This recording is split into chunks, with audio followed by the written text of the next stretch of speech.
Hello and welcome to Diverse and Inclusive Leaders, the podcast show where I interview the most inspirational and thought-provoking leaders of today and unearth their unique stories of diversity and inclusion to help inspire, educate and motivate others to make the world a better place. Today, I am thrilled to be joined by Dr. Stefan Van Dijk. I've been very fortunate that I have known Stefan now for many, many years. He's also an advisor on our DAL Global Advisory Board, and so we're very privileged to have him. Stefan is the president and CEO of Kemin Animal Nutrition and Health across the board in EMENA. Right. My goodness, they're getting longer and longer these days. Stefan has had an absolute wealth of experience across the board internationally, working across many, many different territories within many different areas of Kemin as a group. He has a PhD thesis in organic chemistry and began working for Kemin Animal Nutrition and Health as a chemistry manager before being promoted multiple times and ending up where he is now in his senior position as CEO. In addition, he has an MBA from the University of Antwerp Management School and was also appointed in 2008 as a guest professor of the University of Antwerp.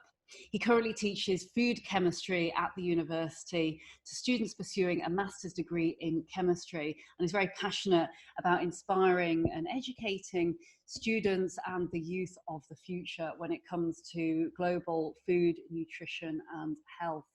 Welcome to the show, Stefan. Thank you, Leila. Pleasure to be with you today. Thank you so much for being here today. And I wonder whether you might be able to share a little bit with our listeners about your career history and how you came to be where you are today. I know there's a huge amount more that I could have said there. And actually, if we talked about all of your accolades, you could quite easily be here for the whole podcast. So I wonder whether you could give us a synopsis of some of the kind of key pieces throughout your fantastic career. Yeah, to start with, the CVs may be quite long, but all in Kemin. So I've had the privilege, I would say, to be born, as I say, born and raised in Kemin. Family company, so a lot of opportunity and a lot of, let's say, development possible within the company. Everything is very long term. So really starting straight from school, I actually had not defended my PhD thesis yet. So found Kemin quite miraculously because as an organic chemist, studying in Antwerp, I was almost sure that I would end up with one of the big ones in petrochemistry, which are all in the Antwerp harbor. BASF, Bayer, Evonik, all were there, and also my big dream. But one way or another, found out about Kemin, went there for a training interview, as I thought, but immediately fell in love with the company. At that time, still more of an SME. Working in the feed additive business, which was for me as an organic also completely new, and seeing that within one company, the entire link between, let's say, the R&D function, developing products, improving products, that you could see that entire chain from what is the need in the market to actually once a project was developed together with the marketing colleagues, together with the technical staff in the field, then was launched. And actually sometimes for very technical products, even the R&D guy could join in a sales call to explain it to the customers. And seeing that and the diversity, which really attracted me. So I was very happy to get the job. And then started in the typical R&D work, but more and more got interested in everything besides the R&D piece because I knew how to do lab work. I knew how to develop projects. I had let's say the experience of working with a complete team in R&D, so getting some people management skills along the road, and got more interested in why do we develop these products. what is the best product to develop, what is the best project to choose, and then felt, of course, that there was a lot of limits in my ability to assess all these things. And in that way, went into the study, the MBA, which also was sponsored by the company. Again, a lot of support received there. And then things moved quite quickly. I was able, after finishing that, to take the role as R&D director, and also for a period that developed into a global role. As Kemin was growing, more and more coordination was needed, also between all the individual R&D groups in every continent. And I had then the opportunity to work with all my colleagues globally to coordinate all that work, to get more alignment, a lot of exposure to all the different countries, working with my colleagues in the US, South America, all of Asia. So that was a wealth of experiences that I could enjoy and learn a lot from. And then after some more steps in the R&D function, there was an opportunity to head our food technologies group in Europe, which in the past had been part of US group, but it was then decided to also regionalize that. And it was still a small group, so I think our shareholders, the family, trusted that R&D guy who had climbed the ranks a little bit to say, okay, we need somebody with enough marketing experience, but also still a lot of regulatory experience, a lot of R&D experience, because we still had to find out which products are suitable for the market and how to do that. Regulatory played a big role on what we could do in Europe and what we could not do. So had the opportunity to build further, let's say, general management skills in that role, grew the business significantly in that role, and then got the opportunity to move back to my roots, to the animal nutrition and health space, as president of the bigger business unit in Belgium for the EMENA region. That's it in a nutshell. Wow, that is some career. And what's really fascinating actually as well, and I love how modestly you say, oh, we might entrust this R&D guy, but I love how you underplay it, is some of the most fantastic CEOs of those that have come from a real technical background like you have, and really understand the nuts and bolts of the engineering and the idiosyncrasies that go on, say, in the lab. But what's really fantastic is you've obviously applied from that bench knowledge a lot of leadership, management, commercial capabilities on top. Because, and again, I'm not sure whether you see this, but certainly, I'm speaking to executives in the market and such. There are few individuals that can translate that real technical language and understanding into very commercial, everyday language that ultimately customers and people can understand. And, yeah, I guess that's also, and actually one of the points I did want to mention is of course you have been the author of several peer reviewed publications and book chapters, which for those who aren't scientists who are listening in are around the field of oxidation in food and feed, and then also topics related to functional ingredients such as mytoxin, enzymes, and antioxidants, and lectins as well, which are to the usual person perhaps quite complex terms. And so being able to describe things like this in a way that everyone can understand, it's I think it's a real skill. It's something you have to learn, yeah. Certainly coming out of university, it's all very technical. But I said that's what I like. I like a lot of let's say variety and diversity in the job, and part of that is indeed not only talking to scientists but also talking to the marketing colleagues, often also very technical trained, but still you need to speak in a different way, and then to customers. And some customers are very technical in a certain area, others are less technical, and indeed balancing how to communicate and what to communicate exactly, and what is really the, let's say, the hook for a certain person to be attracted to what you have to say is always been, let's say, always has attracted me to develop and to learn. Yeah. Mhm. Absolutely. And it would be remiss if I didn't mention the unprecedented times that we are living in right now, and perhaps what you have been experiencing as a Absolutely. leader. And I think for everyone across the planet, frankly, people are starting to really think a huge amount more about health and nutrition, but also health in the context of our personal health and our well-being and our minds and such like, and how important that is. And I wondered, from your perspective, given what we are experiencing with COVID and the importance of health and ultimately food being classed as food and food workers being classed as key workers at the moment, what your experiences and what you're seeing from the market at present are.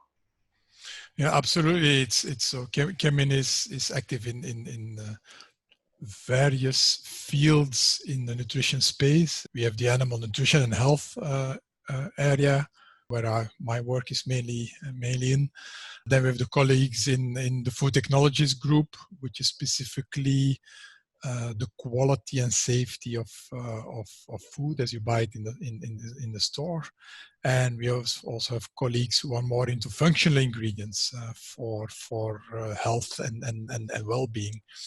So we're playing in all these fields. Of course, the first thing we saw very clearly is in that functional arena, where we also have products which are supporting the immune function. So of course, that attracted immediately a lot of attention. And I'm also confident that specifically in animal nutrition and health, people will be more aware that how to raise animals for production of animal protein is absolutely important. There was a lot of focus on animal welfare, a lot of focus on sustainability, but I think now also consumers will be more aware about animal health and to really protect that, and not for the, let's say, more conventional health risks, such as salmonella, for instance, which is often coming from an animal protein. But now also thinking more, okay, if an animal is raised in a healthy way, as natural as possible, then there's probably also less risk for transmitting any other diseases and viruses. I will expect will now also come into play. And that is where we will get closer to finding a balance on all these elements. I think animal health is also linked to sustainability, and so all these things will come together and will for sure improve, I think, the general advances in the industry. Mm-hmm. Fascinating stuff. And before we move on, Stefan, I wondered whether we could just rewind the clock a little bit, because I wondered, obviously you're CEO at this point in time, and your career has been, fascinating, moving upwards in a nice linear path. But I wondered, when you were young, the young Stefan, did you envisage yourself being in the position that you are at? And did you always want to be a scientist and work in food and health and nutrition, which is, of course, it's something that everyone is interested in, really? Yeah. It's one of the most talked about subjects, health and nutrition, within whichever context it might be. But was it a dream? And for those who are kind of, listening in, who are interested in health and nutrition, and or from, C-suite leadership perspective, it's, it would be really interesting to get your take on that. Yeah. The answer is, was it my dream? No. I did not get enough exposure, I think, to all areas in our daily life, in the curriculum, and when I was studying, where chemistry plays a role. And that was not so clear to me. So I was more or less attracted to what I knew also as a kid, which actually attracted me to go and study chemistry. I was interested in the field, but also I love these. Being close to the Antwerp Harbor, all the big industry always fascinated me. What was being made there, and I knew what was being made there. I knew that the absorbent of diapers was, for instance, being made there. The super absorbing polymers, and all these interesting technologies, glass fiber, silicates, everything was there, and that attracted me. But as I don't think the real driver in whatever I did was never a pursuit of that one goal. It was more something, I think, more broader, saying, okay, whatever I do, I will make sure I like doing it every day. And I will not make any compromises to that. And I think that is what mainly has driven me in my career, to be very aware, almost having a sixth sense of what I'm doing now. Is that something I like? And if not, I need to start looking for something else to do. And if you do that in a very positive way, and that was by studying, exploring new fields, new functions in that I had some exposure to in my role, but not a lot. Instead of getting stuck into my function of R&D, it was always, okay, if I got a bit bored, okay, bored means I don't like 100% what I'm doing, so I look for something new also, and I developed myself so that that could continue. And I had the luck that it could happen also within one company. So no, it was not I wanted specifically to be in the food area, but when I learned to know it, and that was actually during my interviews in Kemin, I got the idea what it was, and then I was attracted, and I was very sure that I would like it. So that has then continuously driven me in being interested and staying interested in the field that I was working in.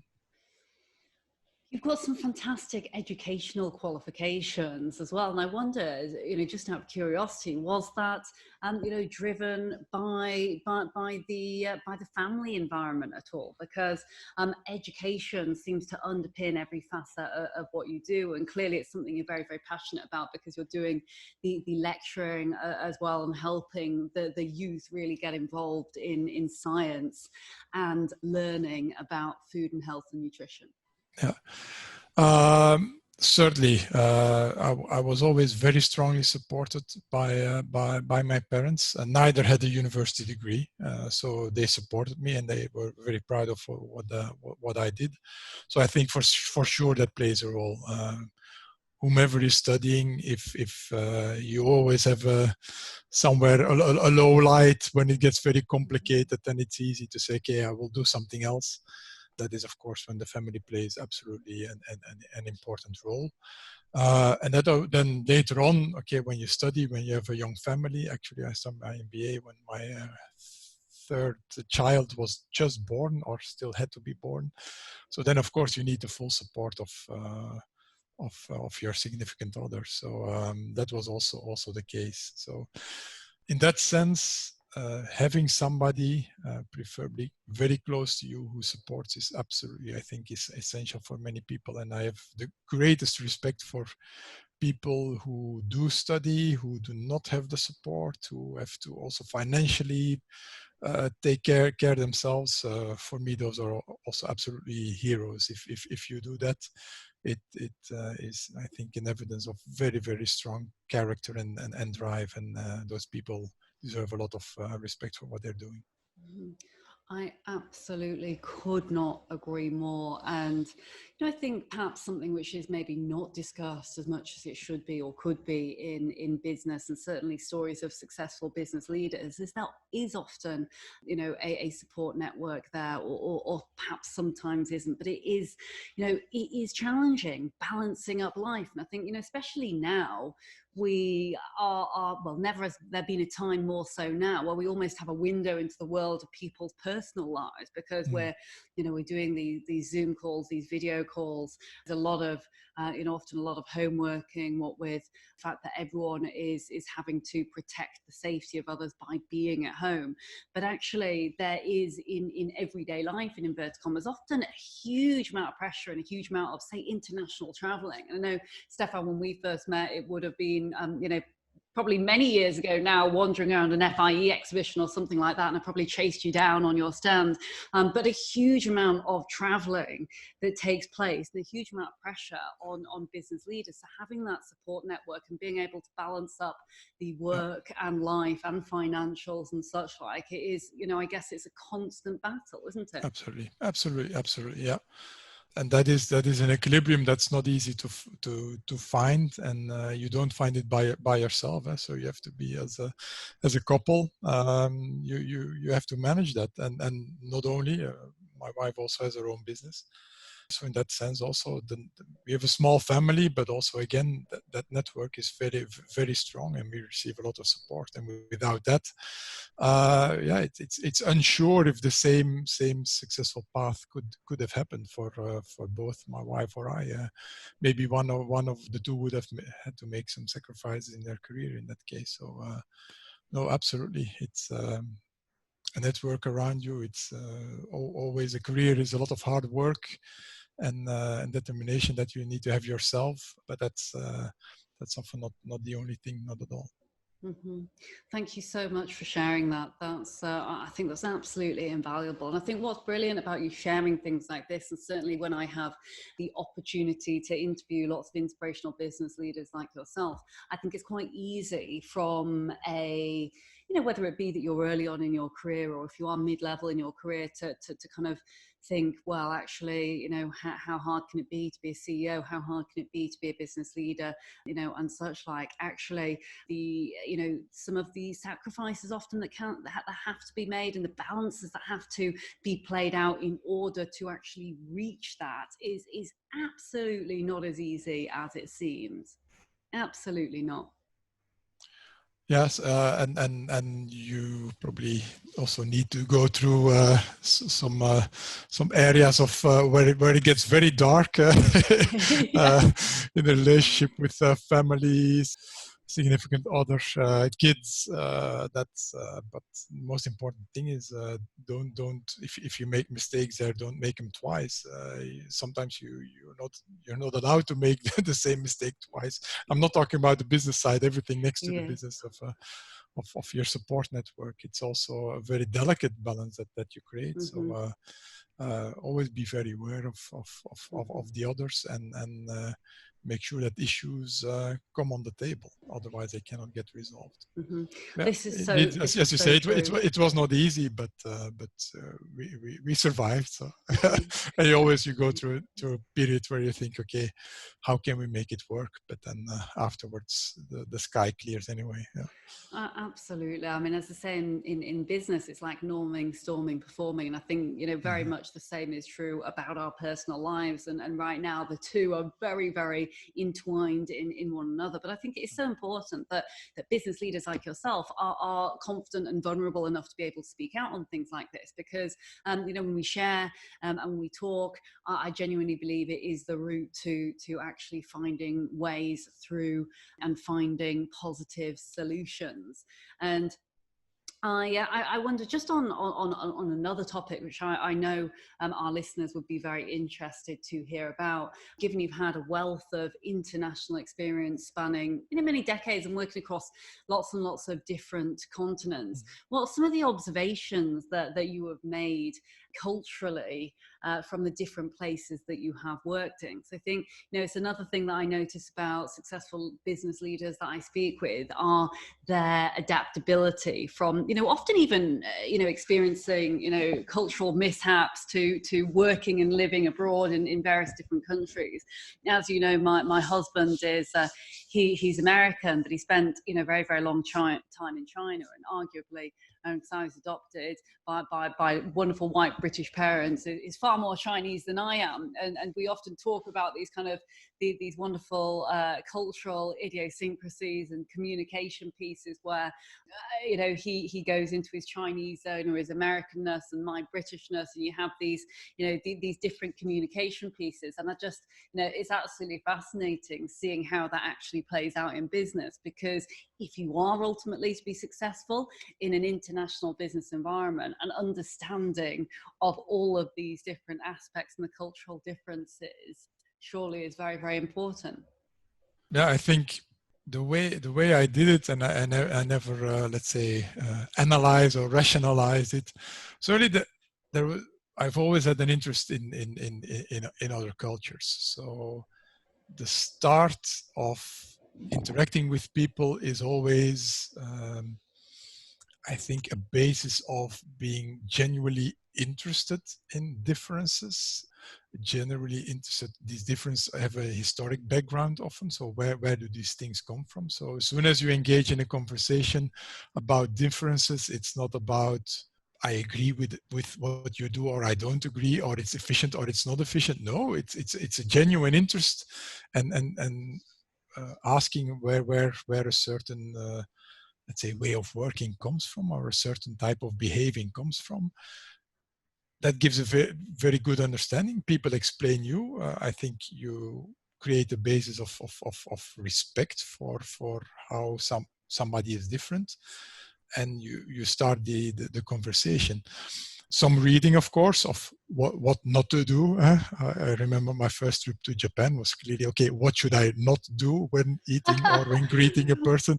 Amazing. Tell us about that. I'd love to hear about that. But that is, let's say, at least be aware of some of the things which Mm-hmm. are just bad manners, and you might not realize. But that doesn't mean that you're without flaws, and that you probably will still make some mistakes. And then I think to get away with that is with not taking yourself too serious, a good sense of humor, and always authenticity and respect. And then I think you can get away with a lot of things, and the same thing counts also here. Eh? You can probably do it once, but maybe not twice or three times. So if something goes wrong, with a good sense of humor, you often have a laugh together, and it's not taken as an insult or showing that you're not respectful. But I think it starts with the initial genuine interest in how somebody is different and where that comes from. Then it is very different afterwards, once you have some of those conversations, to be perceived as non-respectful. Mm-hmm. You started on a basis which is intrinsically respectful. Your interest in the differences. So I think that's an important basis, and a lot of humor saved me on many occasions. But then also, yeah, just business travel is also over romanticized, but you can have the same on travel. I say to a lot of people, just leisure travel is over romanticized often a lot, because although in Kemin, unfortunately, we work very hard, so people think, okay, you've been there and there, and what have you seen? I saw nothing. I saw the office, I saw the people. But just by working with people and experiences, just how people work is so completely different in many places of the world. And then indeed spending the evening, having a dinner together, talking about their family life, that is gives so much richness, I think, which actually I've traveled quite a lot, also leisure travel, but to pick up the same type of experiences, it's not so easy. Working with people is really being in their lives, in their daily lives, and their daily culture. So that gives for me a lot of satisfaction for let's say for business travel. But don't think you will see a lot of sights and nice beaches and beautiful monuments. Once in a while, you have maybe 15 minutes to get a spoiler visit to something, but that's about it. Yeah. Mm-hmm. When you were talking there, it reminded me of a story that my dad used to always tell me. And my dad is actually from London, as I think I've mentioned to you. My brother and I were adopted, and mum and dad worked in Hong Kong for a number of years. And my dad worked for a Chinese entrepreneur. Anyway, long story short, he said, always be aware of cultural differences, because someone, I don't know if they're from Australia, anyway, they were from somewhere else. And Mr. Mok was very traditionally Chinese, and someone, I think Australian, threw a business card across the table to him, but threw it, and evidently you are meant to present with two hands the business card with the titles facing towards that person, and he wrote off the business completely just because of this cultural piece. And so, you know, when you talk there about the importance of it, and also using humor to be able to reflect, but actually doing the read up beforehand, it is absolutely critical, because I guess it could be the difference between, you know, big piece of business and perhaps not so. Yeah. And it's not a lot of effort anyway. In the past, you needed to buy a book of how to do business in China. Now you Google 5 minutes and you have already the top 10 list of the do's and don'ts in a culture. So it's very minimal, I think, effort with a lot of results, and I think puts you at a different basis when you start talking and working with people. Absolutely. And obviously you manage a whole host of teams which are all around the world. Do you notice differences in the culture between the teams in your own teams and kind of organization, and has it helped you? Absolutely. Yeah, absolutely. Okay, because also in Europe, so even for EMENA, of course, we have our colleagues in the Middle East doing business and working is very different than working with my colleagues in our Russian plant or with the colleagues in France or Spain, of course. There's at a different level, but I think the skill set is quite similar. Also, and maybe even it's trickier if cultural differences are smaller. It's easier also not to see them, or that there's some level of oversight. And not seeing those things. You expect cultural difference when going to Japan and have a business meeting there. When I'm talking to a Dutch colleague in the same language or a Dutch customer, I'm probably my antennas are not completely open to also sense these things. But I can assure you, if I have let's say a visit above the rivers, as we say in Holland, so more Protestant area, behaviors and what to do and is also quite different than more in the south. Although you could be trapped in thinking, okay, it's the same as being at home, and that's not the case. So smaller differences are even maybe a bit trickier. Yeah. Mm-hmm. That's a really interesting point, and I absolutely love the way you talk about your antenna. That is so brilliant. I'm going to be using that again. That's absolutely brilliant. It's almost like the cultural antenna that you need to have when you have your awareness out. But it's incredibly true. I was speaking to someone the other day who was talking about actually mistakes made in broad brushing kind of European countries and those which are in Europe, because it seems like such a similar culture, but actually paying attention to the detail and as you say, really actually having the antenna open where you can, and recognizing those small pieces, whether it is body language, whether it is micro things in what people are saying that can actually cause communication errors, is something that we really should be aware of. Mm-hmm. But then the awareness is always, I think, linked to that respect. If you start with an authentic level of respect, then automatically you will notice when somebody is not comfortable or maybe does not say something, but clearly did not like what you said. Without that basic level of respect, and then okay, then those antennas are closed forever. Of course, they don't even open up. Yeah. I love that analogy. That's absolutely brilliant. I'm going to be re-quoting you now a lot, Stefan. And before we we wrap up for today, I've got a number of questions I wanted to ask just by way of a lightning round in inverted commas. So I'm going to give you about 30 seconds to a minute to answer each of them. The clock is ticking. So first of all, look, I know that you're passionate about sustainability and ultimately business for good, which I think is just so key right now. But what does diversity, inclusion, and belonging mean to you personally? I think for sure, let's say respect is at that basis, and authentic respect, but that should come from something more profound. And in my case, that is let's say the desire for enrichment, the desire to learn, which I have done all my life. And also to learn is not to learn what you like, to learn what you're used to. No, that is also to learn about differences and being interested in where differences come from. I said it before. So really, if you start from an intrinsic need that you have, and for me that is to learn and to absorb new things, I think that automatically then leads into a form of respect, and that is then the basis for everything linked to diversity and inclusion. On the other hand, I have to be honest, I'm quite outspoken, so sometimes that I think also does not always reflect the way, let's say, my openness to learn something new is maybe, I will also put, if I have a certain opinion, I will put it forward quite fast. So that's something that I have to balance it with, of course. But I think people feel the basis level of interest and respect, and that is the rest builds on that. Talking of spoken cues and unspoken cues and body language, what was great then was I was watching your face and I could see that you were thinking of these examples of where you might have been outspoken in the past, but clearly it's not been a bad thing. And right, I know I'm kind of diverging off my own rule of 30 seconds to a minute in the lightning round. I can't help myself.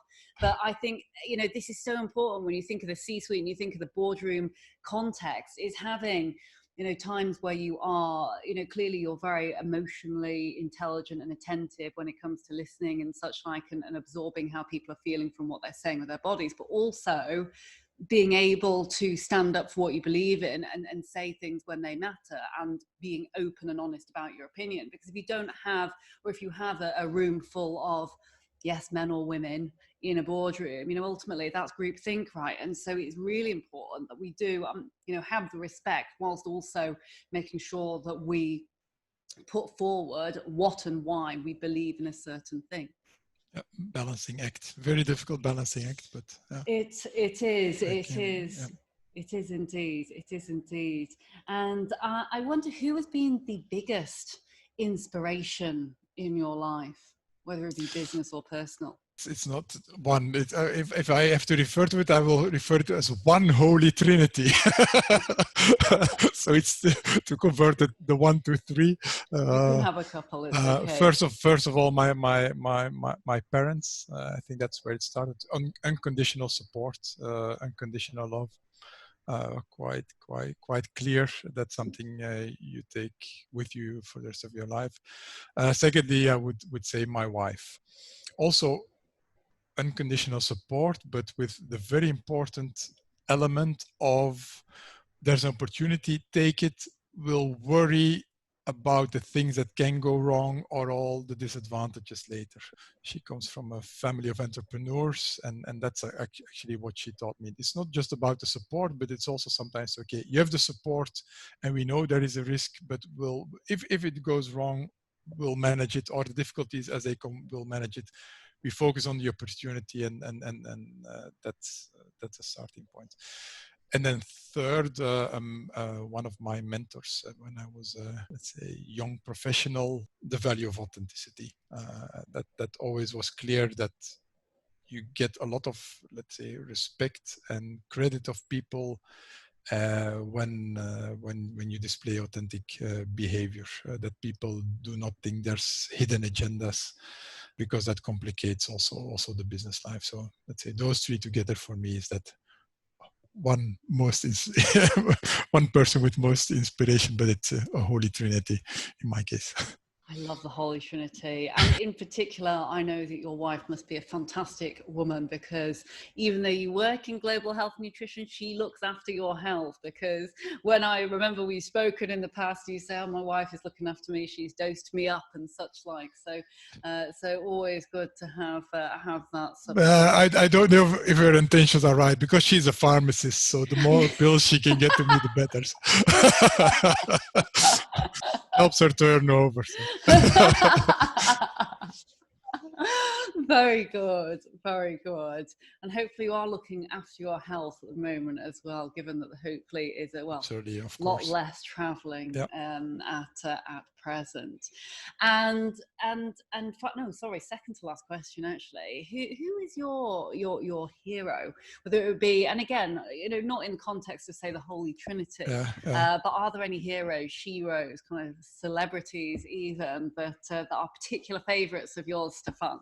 Yeah, okay, then my nerdiness will now surface as a scientist. It's Elon Musk. So I think as an entrepreneur, as a dreamer, and also as a businessman. I think he has people who like him, and a lot of people who are against him.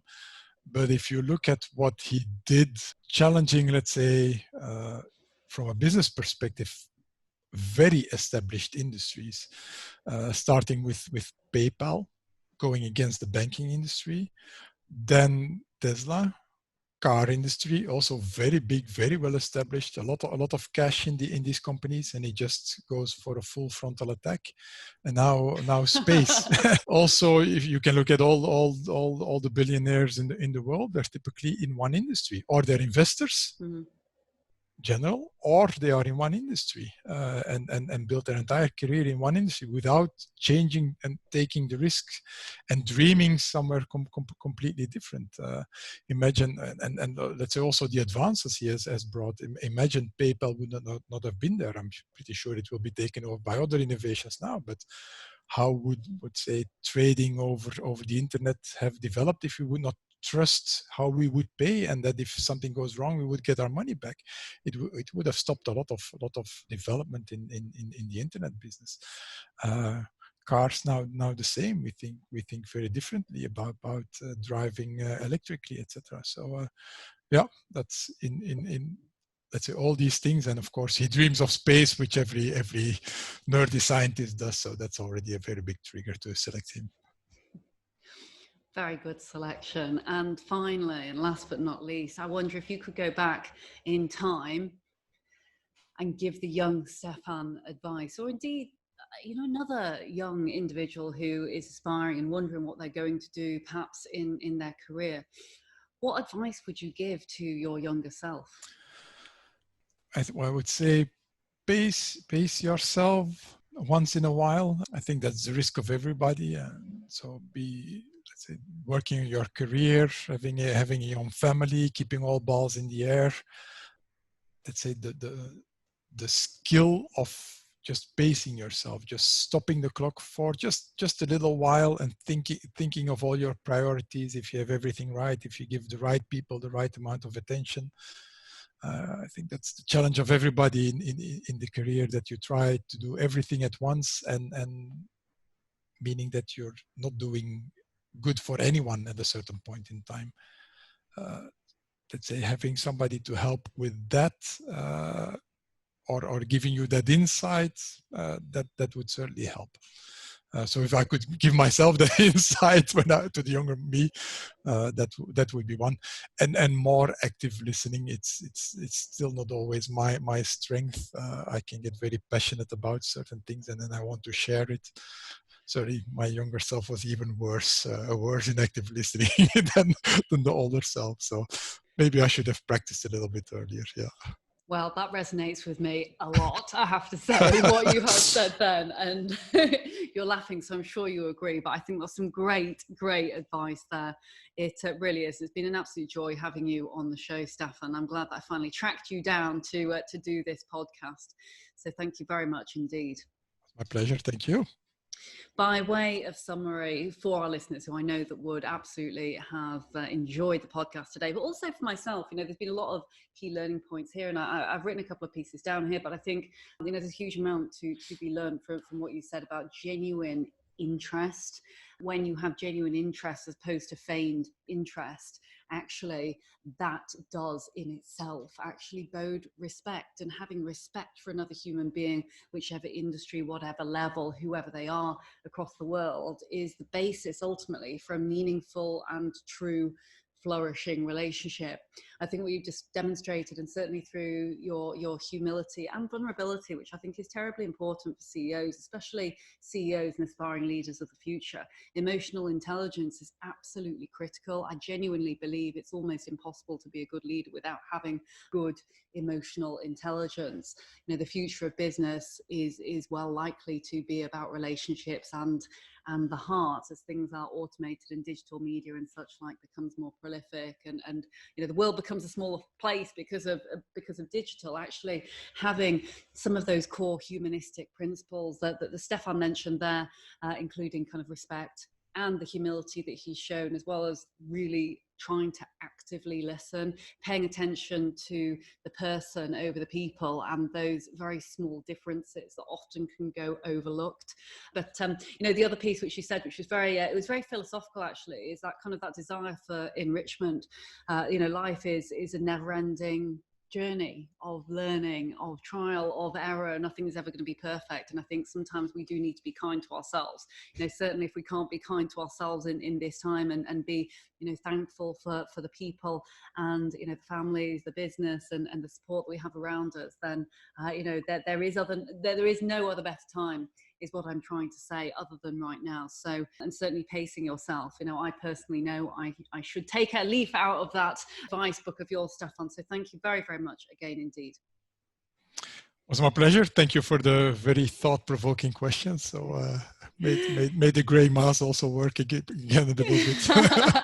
Thank you, Stefan.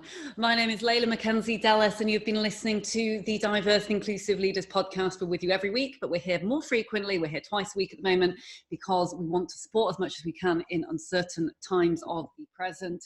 Visit us at www.dialglobal.org/podcast. And if you didn't manage to take down any of the notes from today or write down some of the key pieces of learning from the conversation with Dr. Stefan Van Dijk today, don't worry, because they're all in the show notes at the end of today's show, so you can listen again, you can listen on demand, you can listen on repeat if you want, or go there and have a look at some of the key learning points from today. Thank you very, very much indeed, and do stay safe. Thank you so much for watching the Diverse and Inclusive Leaders podcast. Please do feel free to hit the like button below, or if you'd like to receive future notifications, do ping the notification bell here at the side. If you're interested in the audio version only, you can find it on the following streaming platforms. Any extra info and descriptions will be in the links below. Look forward to seeing you soon.